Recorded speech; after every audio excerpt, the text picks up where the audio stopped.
Topic का नाम है magnetic dipole moment of an electron revolving around the nucleus of an atom.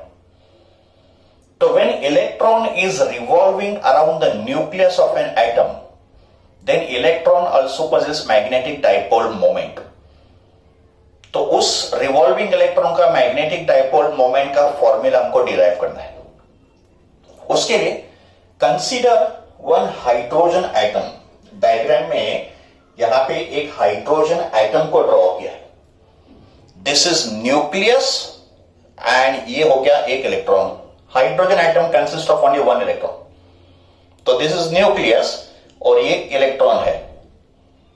We know that electron is performing uniform circular motion in an atom around the nucleus. तो यहां मैंने circular motion को ऐसे horizontal plane में draw किया है. Horizontal plane. तो ये electron is revolving in a circular orbit in a horizontal plane. यहां पे सर्कुलर मोशन का जो ऑर्बिट है वो ऐसे हॉरिजॉन्टल है. Let E be the charge on electron. Let R be the radius of circular orbit. Let V be the velocity of electron. Circular motion में linear velocity होगा along the tangent. तो ये जो velocity का direction है ये circular motion को tangent है. And let I be the orbital current. Orbital current का मतलब current due to orbital motion of electron. अगर इलेक्ट्रॉन एंटी क्लॉकवाइज डायरेक्शन में फ्लो कर रहा है, let us assume that electron is revolving in the anticlockwise direction.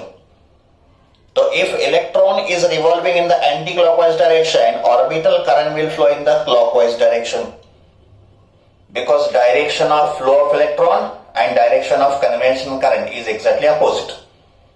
तो इस diagram में electron is flowing anticlockwise, तो orbital current will flow clockwise. तो इस रिवॉल्विंग इलेक्ट्रॉन का ऑर्बिटल डाइपोल मोमेंट हमको डिराइव करना है. ऑर्बिटल डाइपोल मोमेंट का मतलब dipole moment possessed by electron due to its orbital motion. सबसे पहले ये जो इलेक्ट्रॉन का मोशन होगा in an orbit, it is equivalent to current carrying coil. Motion of electron in a circular orbit is equivalent to current carrying coil. And magnetic dipole moment of a current carrying coil का formula होता है M equals to NIA. यहां capital M is a symbol for magnetic dipole moment. N होगा number of turns of a coil, I is current and A होगा area of cross section of a coil. But for a single orbit of electron, अगर electron का समझो एक ही orbit है तो M becomes 1 because यहां पे सिर्फ करंट कैरिंग लूप है. लूप का मतलब coil having one turn. Circular loop का मतलब कॉइल हैविंग वन टर्न. तो यहां पे करंट कैरिंग लूप है तो यहां पे नंबर ऑफ टर्न्स 1 हो गया. तो डाइपोल मोमेंट का फॉर्मूला हो गया I into A, where I is orbital current and A होगा एरिया ऑफ द ऑर्बिट. तो if I want to calculate magnetic dipole moment of revolving electron, I have to calculate current and I have to calculate area. तो इन दो values को हम लोग separately find करेंगे, फिर इनको यहां पे सब्स्टिट्यूट करेंगे तो हमको orbital dipole moment of electron का फॉर्मूला मिलेगा. तो सबसे पहले फाइंड करते हैं करंट. ऑर्बिटल करंट पहले फाइंड करते हैं. We know that by definition current होता है चार्ज अपॉन टाइम. इलेक्ट्रॉन का चार्ज E है और time of one revolution capital T है. तो यहां पे कैपिटल T क्या है? Time period. What is capital T? It is time period. And what is time period? It is time taken for one revolution. So current is charge upon time, so it is E upon T, where T is capital T is time for one revolution. Next step पे मैंने time को लिखा distance upon speed. In the next step मैंने time को क्या लिखा? Distance upon speed. एक revolution में इलेक्ट्रॉन कितना डिस्टेंस कवर करेगा? 2 pi r, that is circumference. So distance travel in one revolution is circumference, that is 2 pi r upon speed v. तो capital T हो गया distance upon speed, that is 2 pi r by v. Now this v will go in the numerator. तो therefore orbital current I का formula होगा ev upon 2 pi r. This velocity will go in the numerator. तो orbital current का formula ev upon 2 pi r. तो ये बन गया formula for orbital current.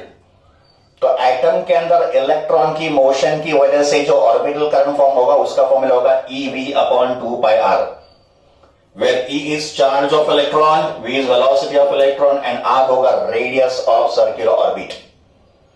तो इस इक्वेशन को भी याद रखना है बच्चों, करंट का फॉर्मूला होगा EV/2πr।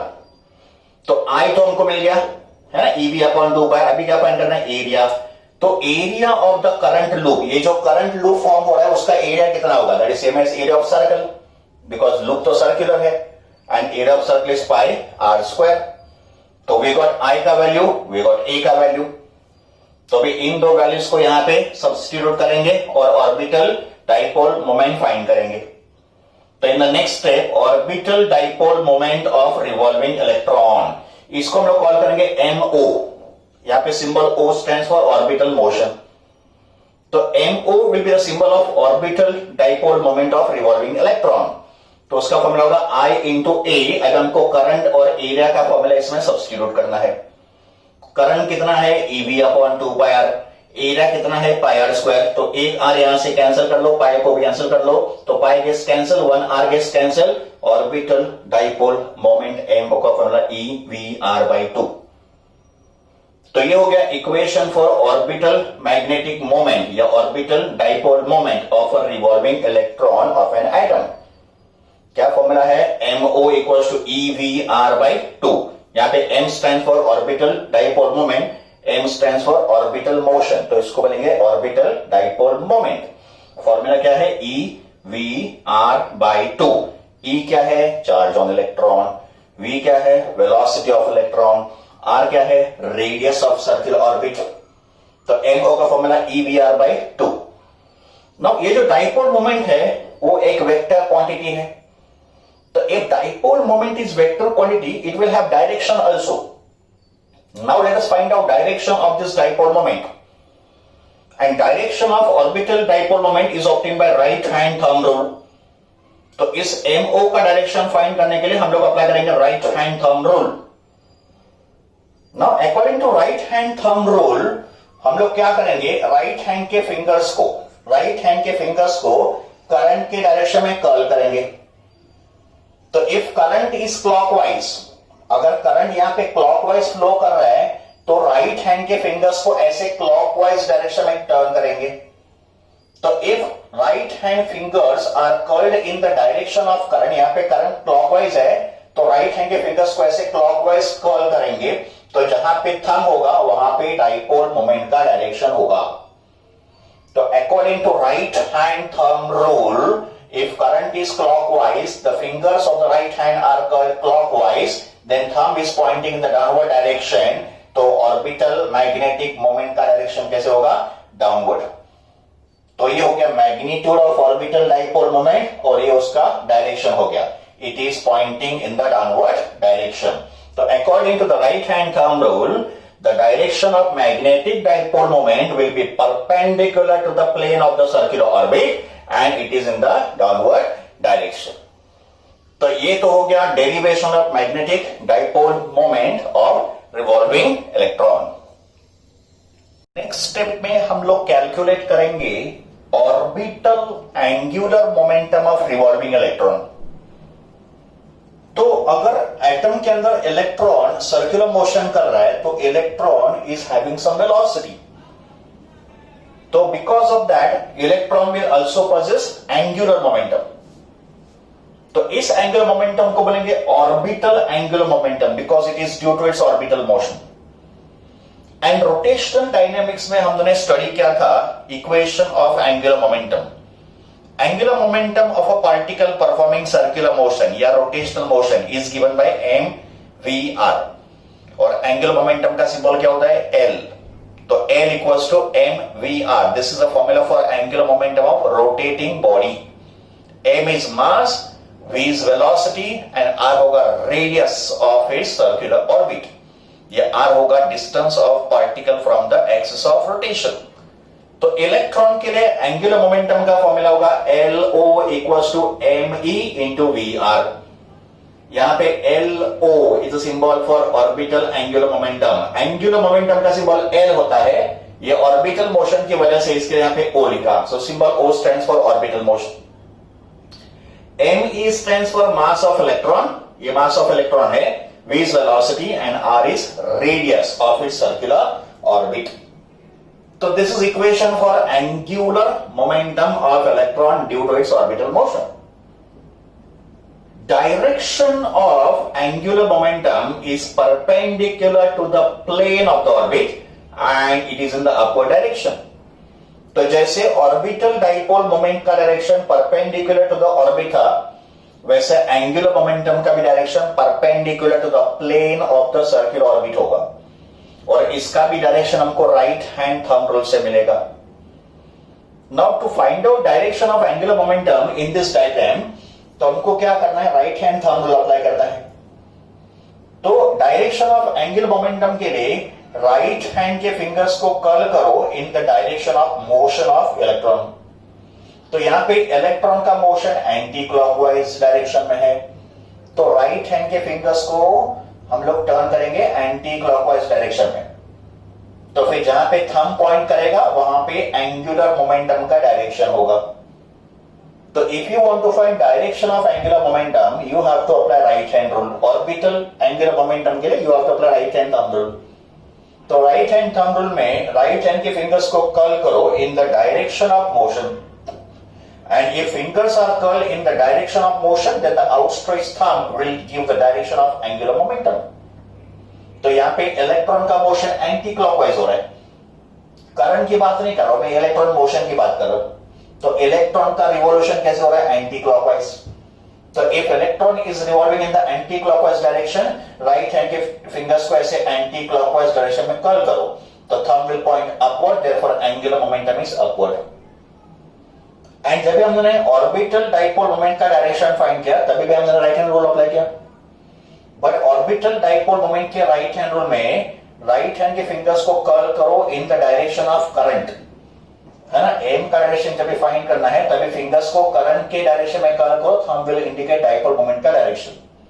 एंड जब भी एंगुलर मोमेंटम का डायरेक्शन फाइंड करना है तभी फिंगर्स को कर्ल करेंगे in the direction of motion of electron, का मतलब इन the direction of velocity, then the thumb will indicate direction of angular momentum. So we observe that angular momentum of revolving electron and its dipole moment are exactly in the opposite direction. Angular momentum और dipole moment of revolving electron exactly opposite direction में है। तो ये तो हो गया equation of orbital angular momentum. Now we divide orbital dipole moment by angular momentum. तो ये MO क्या है, orbital dipole moment of revolving electron. ये LO क्या है, ऑर्बिटल एंगुलर मोमेंटम। तो let us divide MO by LO। What is MO का formula, EVR by 2। What is LO का फॉर्मूला, MVR। तो यहां पे देखो VR will be get cancel, है ना, VR विल गेट कैंसिल, तो we get E upon 2M, this 2 will come in the denominator. तो MO अपॉन LO का फॉर्मूला होगा E डिवाइडेड बाय 2ME। यहां पे ME क्या है, मास ऑफ इलेक्ट्रॉन। तो ये जो रेशो हो गया MO upon LO, this ratio is called gyromagnetic ratio of electron. ये जो रेशो है इसको बोलेंगे इलेक्ट्रॉन का गायरोमैग्नेटिक रेशो। तो what is gyromagnetic ratio? Gyromagnetic ratio is a ratio of orbital dipole moment to angular momentum. Gyromagnetic ratio is a ratio of orbital dipole moment to angular momentum. का मतलब it is a ratio of MO to LO. और electron के लिए, for an revolving electron, gyromagnetic ratio का value होगा E upon 2ME। यहाँ पे E होगा चार्ज ऑफ इलेक्ट्रॉन और ME होगा मास ऑफ इलेक्ट्रॉन। तो ये हो गया गायरोमैग्नेटिक रेशियो ऑफ इलेक्ट्रॉन का फॉर्मूला। इसको अगर वेक्टर फॉर्म में लिखना है, इस रिलेशन को अगर वेक्टर फॉर्म में लिखना है, तो सबसे पहले LO को यहां पे ट्रांसफर कर दो। तो MO का फॉर्मूला क्या होगा, E divided by 2ME multiply by LO। Bring LO this side, और फिर इसको वेक्टर फॉर्म में लिखो। तो इस इक्वेशन का वेक्टर फॉर्म होगा vector MO is equal to minus E upon 2ME into vector LO। ये LO मैंने यहां पे लिखा, फिर दोनों को वेक्टर फॉर्म में लिखा। तो vector MO is equal to minus of E upon 2ME into vector LO. Why do we have negative sign here? यहाँ पे negative sign क्यों है? तो negative sign इसके लिए है कि LO vector और MO vector are exactly in the opposite direction. तो negative sign implies that MO vector and LO vector are exactly in opposite direction. Angular momentum is in the upward direction and dipole moment is in the downward direction. So because of these two vectors in opposite direction, we have negative sign. Let us now calculate the value of gyromagnetic ratio of revolving electron. तो electron के लिए gyromagnetic ratio का value क्या होगा? तो gyromagnetic ratio का formula क्या था? E upon 2me. इसमें हम लोग इलेक्ट्रॉन का चार्ज और इलेक्ट्रॉन का मास सब्स्टिट्यूट करेंगे. Charge of electron is 1.6 into 10⁻⁻19 coulomb and mass of electron is 9.1 into 10⁻31 kg. ये इलेक्ट्रॉन का चार्ज का वैल्यू है, ये इलेक्ट्रॉन का मास का वैल्यू है. अगर आप इस रेशियो को सॉल्व करोगे तो आंसर आएगा 8.8 into 10⁻10. After solving this ratio, answer is 8.8 into 10⁻10. और गायरोमैग्नेटिक रेशियो का यूनिट क्या होगा? कूलम पर केजी, बिकॉज चार्ज कूलम में है और मास किलोग्राम में है, तो ये उसका यूनिट होगा कूलम पर केजी. तो गायरोमैग्नेटिक रेशियो ऑफ इलेक्ट्रॉन का वैल्यू 8.8 into 10⁻10 कूलम पर केजी. तो this is a concept of gyromagnetic ratio of revolving electron. Let us now understand the concept of Bohr magneton. Concept of Bohr magneton. According to second postulate of Bohr's theory of hydrogen atom, तो hydrogen atom में जो Bohr's का theory है उसमें हम लोग second postulate apply करें, because second postulate में there is an equation of angular momentum. Bohr's theory का जो सेकेंड पोस्टुलेट है, इट सेज इलेक्ट्रॉन का जो एंगुलर मोमेंटम है revolving in a hydrogen atom, तो angular momentum of an revolving electron in a hydrogen atom should be an integral multiple of h upon 2pi, where h is called Planck's constant. So according to Bohr's second postulate, angular momentum of revolving electron in a hydrogen atom is nh upon 2pi. Here n is orbit number, या principal quantum number, and this n will take the values 1, 2, 3, 4 up to infinity, and h is called Planck's constant. तो ये हो गया angular momentum of electron का formula according to Bohr's second postulate. तो इस value को हम लोग सब्स्टिट्यूट करेंगे in the formula of orbital dipole moment.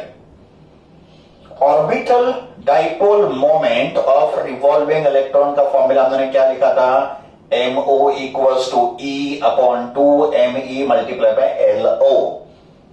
ये हमने डिराइव किया था फॉर्मूला, MO का फॉर्मूला. तो MO is orbital dipole moment, तो उसका formula E upon 2me multiplied by LO. Now substitute angular momentum as NH upon 2pi. तो next step में write E upon 2me multiplied by L का value NH upon 2pi. तो 2 into 2 becomes 4. तो फिर dipole moment of revolving electron क्या होगा? MO equals to N into EH, N into EH divided by 4 pi ME. तो N multiplied by EH divided by 4 pi ME. This is magnetic dipole moment of electron revolving in nth orbit. तो अगर electron किसी nth orbit में revolve कर रहे हैं तो उसका मैग्नेटिक डाइपोल मोमेंट का फॉर्मूला हम लोग इस तरीके से लिख सकेंगे. It is NEH upon 4 pi ME. Now we define Bohr magneton. Bohr magneton is defined as the magnetic moment associated with an electron due to its orbital motion in the first orbit of hydrogen atom. इसका मतलब इस orbital dipole moment का formula in the first orbit. तो first orbit के लिए n हो जाएगा 1, because n stands for orbit number. तो इलेक्ट्रॉन जब फर्स्ट ऑर्बिट में रिवॉल्व करेगा n बिकम्स 1, एंड तभी जो मैग्नेटिक डाइपोल मोमेंट फॉर्म होगा that is called Bohr magneton. तो Bohr magneton is the magnetic dipole moment associated with a revolving electron in the first orbit of hydrogen atom. तो अगर मुझे Bohr magnetron का formula चाहिए तो I will put n equals to 1, but when I put n equals to 1 I will get the minimum value of dipole moment also. तो electron का dipole moment minimum कहां पे होगा? In the first orbit, and उसी minimum dipole moment को बोलेंगे Bohr magnetron. We will denote Bohr magnetron by symbol Mb, यहां पे B स्टैंड्स फॉर बोर। तो Bohr magnetron Mb will be equal to MO का minimum value n equal to 1 लिया हमने, तो ये हो जाएगा EH अपॉन 4 पाई ME। तो EH divide by 4 pi ME is the equation, is a formula for Bohr magnetron. Let's calculate the value of Bohr magnetron. इसका value क्या होगा, न्यूमेरिकल वैल्यू क्या होगा? So calculation of value of Bohr magnetron. Value find करने के लिए सब constant को यहां पे सब्स्टिट्यूट कर दो। E क्या है? Charge of electron. O कितना होता है? 1.6 इंटू 10⁻⁻19 कूलम। H क्या है? प्लैंक्स कांस्टेंट, उसका value 6.63 into 10⁻34 joule second, divide by 4 into pi which is 3.142 into ME। What is ME? Mass of electron 9.1 into 10⁻31 kilogram. तो if I substitute all the constants and solve this value तो आएगा 9.27 into 10⁻24। तो Bohr magnetron का value कितना होता है? 9.27 into 10⁻24। और Bohr magnetron एक डाइपोल मोमेंट है, और डाइपोल मोमेंट का यूनिट हमको पता है, it is ampere metre square. तो ये होगा value of Bohr magnetron of electron in the first orbit. तो this is concept of Bohr magnetron of electron in the first orbit of hydrogen atom. Origin of magnetism in materials, next topic का नाम, origin of magnetism in materials. इस topic में हमको पता करना है कि सब्सटेंस मैग्नेटाइज्ड क्यों होता है। एक ऑर्डिनरी सब्सटेंस मैग्नेटाइज्ड क्यों होता है, वो मैग्नेट क्यों बन जाता है, और सब्सटेंस में मैग्नेटिक प्रॉपर्टी क्यों एक्वायर होता है, what is the cause of magnetism, एक पर्टिकुलर मेटल मैग्नेट से अट्रैक्ट क्यों होता है। तो ये सब हमको जानना है। तो टॉपिक का नाम है origin of magnetism found in materials. सबसे पहले जितने भी सब्सटेंसेस नेचर में है, substance can be in the solid state या लिक्विड स्टेट और इन द गैसियस स्टेट। तो all substances are made up of atoms. Substance किसके बनते हैं? एटम्स के। And what does atom made of? तो एटम किसका बनता है? पॉजिटिवली चार्ज न्यूक्लियस और निगेटिवली चार्ज इलेक्ट्रॉन्स। तो atom consist of nucleus and electrons. Now inside the atom electron is performing two types of motion. Atom के अंदर electron के दो टाइप के मोशन होते हैं, एक होता है इलेक्ट्रॉन का ऑर्बिटल मोशन और दूसरा होता है इलेक्ट्रॉन का spin motion. And because of these motions, electron possess magnetic dipole moment, whose symbol is capital N. So dipole moment possessed by electron because of its orbital motion is called orbital dipole moment, जिसका symbol MO. And magnetic dipole moment possessed by electron due to its spin motion is MS. यहाँ पे S का मतलब spin. तो electron possess two types of dipole moment, orbital dipole moment and spin dipole moment. Therefore, total dipole moment of electron, ME का मतलब total dipole moment of electron, is a vector sum of its orbital dipole moment and spin dipole moment. तो ME is equal to MO plus MS. So this way, every electron inside the atom possesses dipole moment.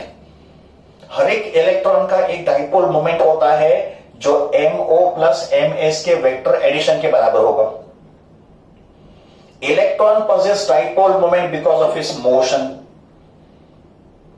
And अगर electron possesses dipole moment, as a result, every atom should also possess dipole moment. Because atom के अंदर तो electron revolve कर रहा है.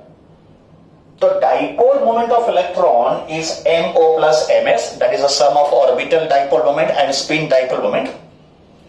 Every atom will also possess dipole moment, and dipole moment of atom will be vector sum of dipole moment of its electrons. तो atom के अंदर जितने भी इलेक्ट्रॉन्स होंगे उन सब इलेक्ट्रॉन्स के डाइपोल मोमेंट का vector sum will give you dipole moment of atom. And if every atom possesses dipole moment, तो every substance should also possess dipole moment because substance के अंदर atoms है. तो अगर atom का dipole moment होगा तो हर एक substance का भी dipole moment होगा. And dipole moment of substance will be vector sum of dipole moment of its atoms. तो substance के अंदर जितने भी atoms होंगे उन सब atoms के dipole moment का vector addition will give you magnetic dipole moment of that entire substance. So magnetic property of substance is due to this phenomena. Magnetic property of substance is because of its atoms.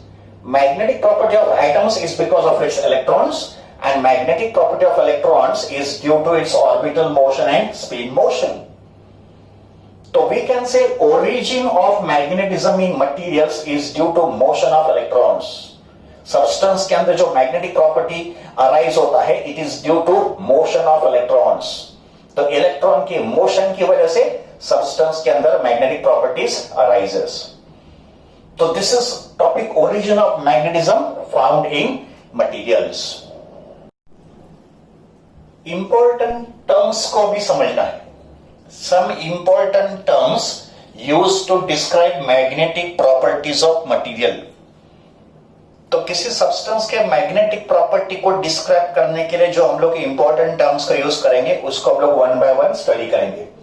सबसे पहला term है magnetisation, also called intensity of magnetisation. First term क्या है? Magnetisation, also called intensity of magnetisation. इस term का symbol या तो MZ होगा या I होगा. In some book they have used the symbol MZ and कुछ बुक्स में इसका सिंबल I भी डिनोट किया है. तो दोनों सिंबल याद रखेंगे. इसका सिंबल होता है MZ या I.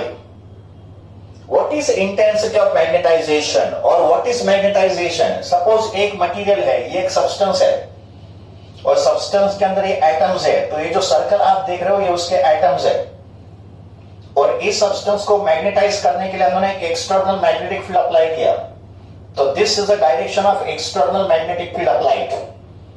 And external magnetic field की वजह से इसके जो एटम्स है उनके डाइपोल मोमेंट सब पैरेलल डायरेक्शन में अलाइन हो गए. तो ये जो आप एरो देख रहे हो these are the direction of magnetic dipole moment of atoms.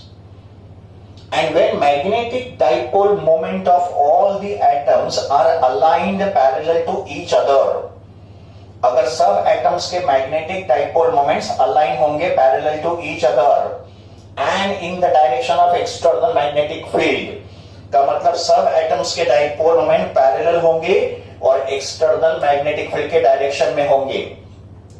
तो substance is said to be magnetized. Then we say substance has been magnetized, का मतलब ये सब्सटेंस बन गया मैग्नेट. तो this is a condition of magnetization of substance. का मतलब substance magnetize कब होता है? When magnetic dipole moment of all the atoms, ये जो सर्कल है ये उसके एटम्स है, ये जो एरो है ये उनके डाइपोल मोमेंट की डायरेक्शन है. तो when magnetic dipole moment of all the atoms are aligned parallel to each other and their direction is parallel to the external magnetic field, then the substance is said to be completely magnetized. And अगर ये substance magnetized होगा तो उसका एक net dipole moment होगा. And dipole moment of a substance will be the algebraic sum, will be the vector sum of dipole moment of its atom. So net dipole moment of the substance per unit volume of the substance is called magnetization. So what is magnetization? Magnetization is net magnetic dipole moment of a substance per unit volume of the substance. So net dipole moment acquired by the substance per unit volume is called magnetization. तो magnetisation एक property होगा जो substance के अंदर produce हुआ magnetism को major करेगा। का मतलब सब्सटेंस में कितना मैग्नेटिज्म इंड्यूस्ड हुआ है उसका मेजरमेंट मैग्नेटाइजेशन से होगा। सब्सटेंस कितना मैग्नेटाइज हो चुका है उसका मेजरमेंट मैग्नेटाइजेशन से होगा। And magnetization is defined as net dipole moment per unit volume of that particular substance. तो mz या तो उसका सिंबल I भी हो सकता है, उसका फॉर्मूला होगा m upon v। mz equals to m upon v। What is m? Magnetic dipole moment of the entire substance. And what is v? Volume of that particular substance. इसका ऐसा unit क्या होगा? हमको पता है डाइपोल मोमेंट का unit ampere metre square होता है। मैग्नेटिक डाइपोल मोमेंट का unit ampere metre square upon volume का यूनिट मीटर क्यूब। तो this is ampere metre square upon metre cube. तो यूनिट क्या बचेगा? Ampere per metre. Ampere per metre, ये उसका ऐसा यूनिट हो गया।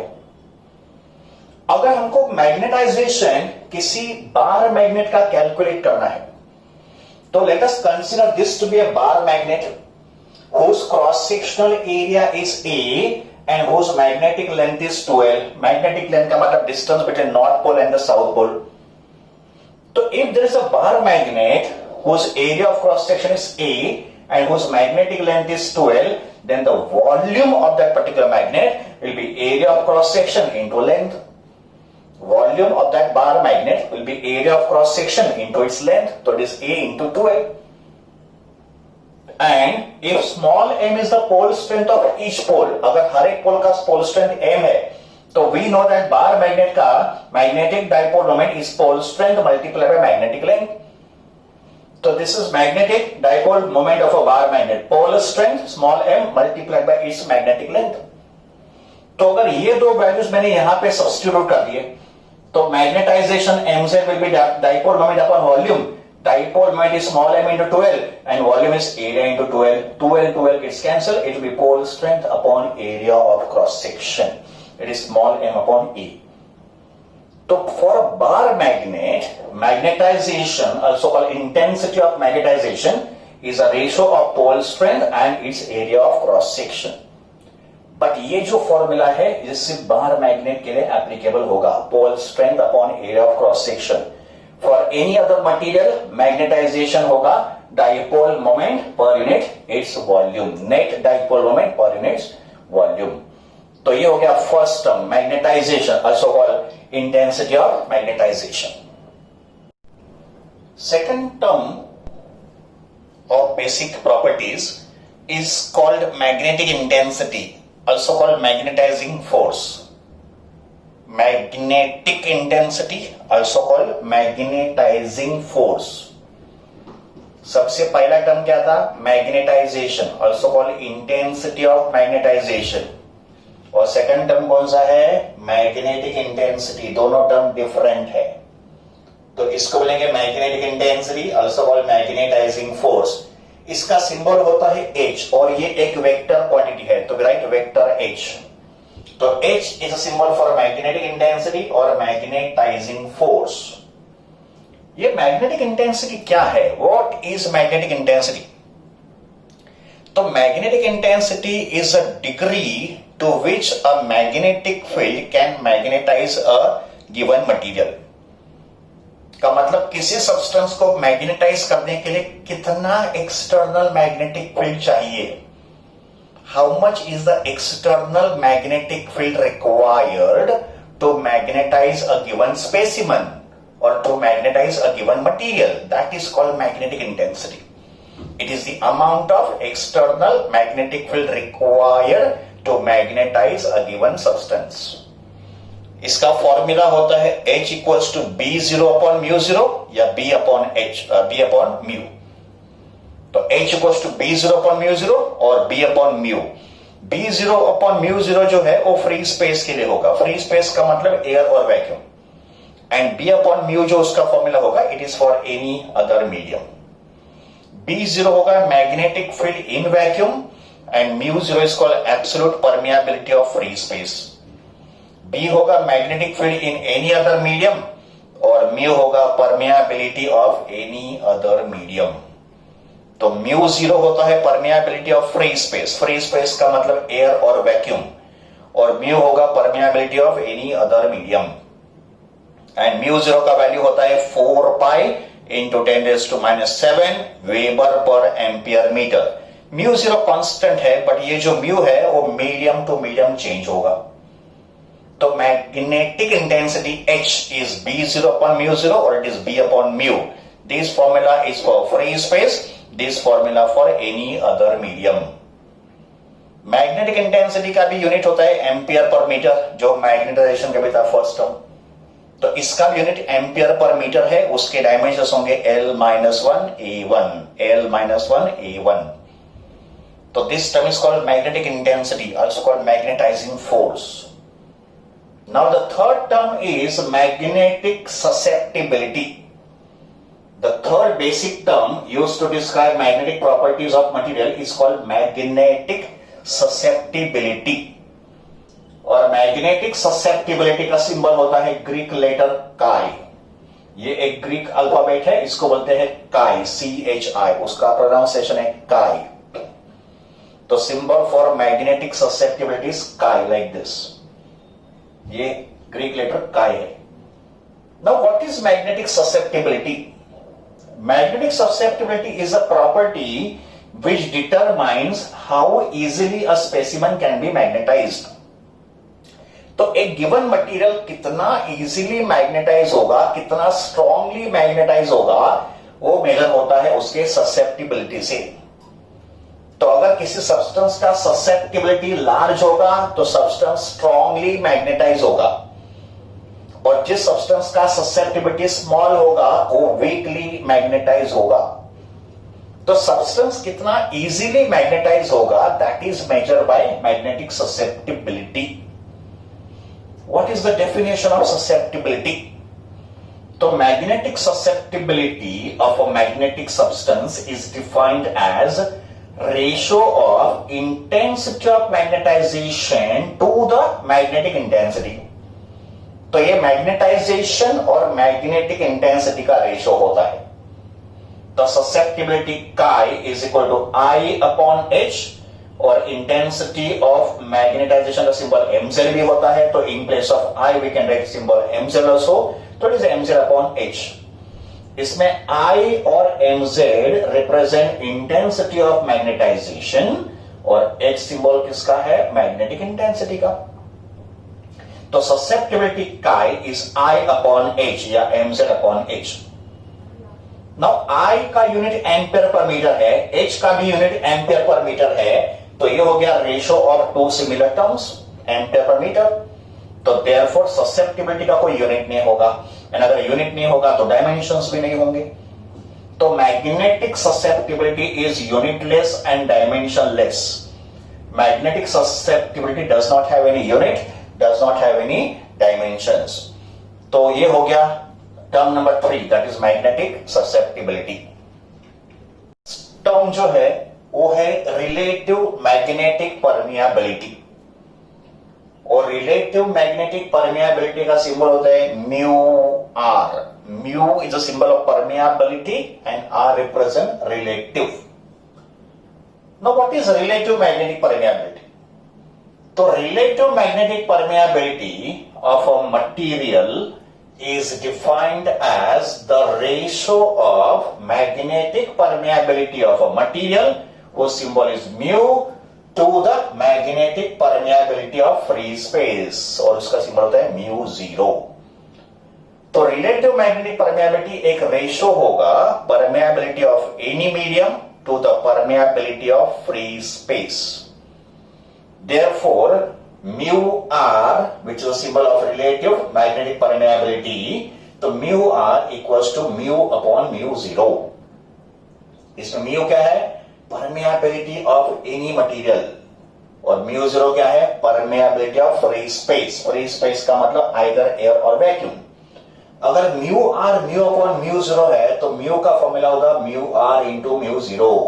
तो रिलेटिव परमियाबिलिटी म्यू आर अगर म्यू अपॉन म्यू जीरो है तो permeability of medium mu becomes mu R into mu zero. Now since relative permeability is a ratio of two similar terms mu upon mu zero, तो therefore relative permeability has no unit and no dimensions. तो relative permeability एक unitless और dimensionless term होगा. Relative permeability has no unit and no dimensions. Now इसका एक electrostatic analogue भी है, का मतलब सिमिलर टर्म इलेक्ट्रोस्टैटिक्स में भी होता है, और इलेक्ट्रोस्टैटिक एनालॉग होगा relative permittivity, also called dielectric constant. तो इलेक्ट्रोस्टैटिक्स में होता है रिलेटिव परमिटिविटी और मैग्नेटिज्म में होता है रिलेटिव परमियाबिलिटी. तो this term is defined in magnetism and this term is defined in electrostatics. दोनों एनालॉगस है. रिलेटिव परमिटिविटी को ही बोलते हैं डाइलेक्ट्रिक कांस्टेंट. रिलेटिव परमिटिविटी और डाइलेक्ट्रिक कांस्टेंट का सिंबल एप्सिलॉन आर होता है या के भी होता है. We can denote it by epsilon R और के. और इसका फॉर्मूला क्या होता है? Epsilon upon epsilon zero. तो relative permittivity epsilon R is epsilon upon epsilon zero. What is epsilon? It is permittivity of any medium. And what is epsilon zero? Permittivity of free space. So relative permeability, relative permittivity. Relative permeability is mu upon mu zero. Relative permittivity is epsilon upon epsilon zero. देखो दोनों term analogous है. And अगर epsilon R होगा epsilon upon epsilon zero, तो epsilon का formula क्या होगा? Epsilon R into epsilon zero. तो ये होगा electrostatics analog to relative permeability. So we have studied all the important terms used to describe the magnetic property of any particular matter. Magnetization of a substance with the help of solenoid. तो current carrying solenoid का use करके substance को magnetize करेंगे. और same topic में हम लोग relation find करेंगे between magnetic permeability and magnetic susceptibility. Relative magnetic permeability और मैग्नेटिक ससेप्टिबिलिटी के बीच का रिलेशन हम लोग फाइंड करेंगे. तो consider one current carrying solenoid. Let I be the current passing through the solenoid and let small n be the number of turns per unit length of the solenoid. तो small n क्या है? Number of turns per unit length of a solenoid. तो we can say small n equals to capital N divided by L, where capital N is number of turns of the wire and L होगा length of the solenoid. Okay, so ये current carrying solenoid है. अगर इस solenoid में free space होता का मतलब vacuum होता, नो मटेरियल और नो स्पेसिमन इज प्रेजेंट. पहले हमने इस मटेरियल को या इस स्पेसिमन को सोलेनॉइड के अंदर नहीं रखा है. तो in the absence of any specimen inside the solenoid there would be vacuum. Solenoid के अंदर वैक्यूम होता. तो magnetic field inside the solenoid will be given by the formula B0 = mu0 Ni. This is the formula of magnetic field inside the solenoid in vacuum. B0 = mu0 Ni, where mu0 is permeability of free space, N is number of turns per unit length, and I is the current passing through the solenoid. According to the definition of magnetic intensity, we can also write B0 = mu0 into H. What is H? Magnetic intensity. और H का formula क्या था? B0 upon mu0. तो B0 का formula होगा mu0 into H. तो magnetic field inside the solenoid in the absence of this specimen is B0, which is mu0 Ni or mu0 H. Therefore, we conclude that magnetic intensity inside the solenoid is N into I. Magnetic intensity H inside the solenoid is N into I. तो ये तो हो गया magnitude of magnetic field inside the solenoid in the absence of any specimen inside the solenoid. अभी second step में हमने क्या किया है? एक मैग्नेटिक स्पेसिमन इसके अंदर रख दिया. का मतलब एक मेटल को इसके अंदर रख दिया. से फॉर एग्जांपल आयरन बार. तो ये होगा एक आयरन बार जिसको हमने सोलेनॉइड के अंदर रख दिया. तो when a specimen is present inside the solenoid, then the magnetic field inside the solenoid will be greater than B0. तो अगर हम लोग इस स्पेसिमन को सोलेनॉइड के अंदर रखेंगे तो सोलेनॉइड के अंदर जो मैग्नेटिक फील्ड होगा ये B0 से भी ज्यादा होगा. रीजन, बिकॉज ये जो स्पेसिमन है ये खुद मैग्नेटाइज हो जाएगा और उसका भी एक मैग्नेटिक फील्ड प्रोड्यूस होगा. तो because of magnetic field of this specimen, magnetic field inside the solenoid will be greater than B0. Let us now define Bm. So let Bm be the magnetic field due to the magnetization of this specimen. तो ये जो हमने metal का बार रखा है, से for example iron bar रखा है, इसके मैग्नेटाइजेशन होने से एक एक्स्ट्रा मैग्नेटिक फील्ड सोलेनॉइड के अंदर प्रोड्यूस हो गया. तो उस एक्स्ट्रा फील्ड को मैंने कॉल किया Bm. तो what is Bm? Magnetic field due to the magnetization of the specimen. Therefore, total magnetic field inside the solenoid will be B0 plus Bm. Total magnetic field inside the solenoid will be B0 plus Bm. Here B0 is magnetic field in the absence of the specimen and Bm is magnetic field due to the magnetization of the specimen. तो total magnetic field inside the solenoid कितना होगा? B0 plus Bm होगा. अब ये जो Bm है, magnetic field due to the magnetization, it is directly proportional to the magnetization of the substance and magnetization का symbol होता है Mz. तो we can say Bm is directly proportional to Mz because जितना substance strongly magnetize होगा उतना उसका magnetic field भी strong होगा. जितना सब्सटेंस स्ट्रांगली मैग्नेटाइज होगा उतना उसका मैग्नेटिक फील्ड भी स्ट्रांग होगा. So we can say Bm is directly proportional to Mz. Therefore, Bm equals to mu0 into Mz. Bm क्या होगा? mu0 into Mz. तो Bm directly proportional to Mz होगा, mu0 हो गया उसका constant of proportionality. तो we can say Bm equals to mu0 into Mz. फिर ये वैल्यू आप यहां पे सब्स्टिट्यूट कर दो. तो from equation 2 we can say B equals to B0. But what is B0? mu0 into H. B0 कितना था? mu0 into H. तो इसको लिखा mu0 H और Bm कितना है? mu0 into Mz. mu0 common निकालेंगे तो mu0 into bracket H plus Mz. Now we write Mz in terms of susceptibility. तो by definition magnetic susceptibility chi is Mz upon H. यह है definition of susceptibility जिसका symbol chi होता है. तो फिर Mz का फॉर्मूला होगा chi multiply by H. Mz क्या होगा? chi multiply by H. तो इस Mz को लिखेंगे chi multiplied by H according to definition of susceptibility. Hence we get the formula B is equal to mu0 H common ले लो bracket में से. तो mu0 H into bracket 1 plus chi taking H common. तो B equals to mu0 H 1 plus chi. But इस magnetic field को हम लोग लिख सकते हैं by the symbol mu into H also. इस मैग्नेटिक फील्ड को हम लोग क्या लिख सकते हैं? mu into H. where H is as it is, हमने H को ऐसे लिखा है, सिर्फ mu0 और 1 plus chi को लिखा mu, where mu is permeability of this particular specimen. ये mu क्या होगा? permeability of the specimen. तो B का formula mu0 H 1 plus chi भी है और B का फॉर्मूला mu into H भी है.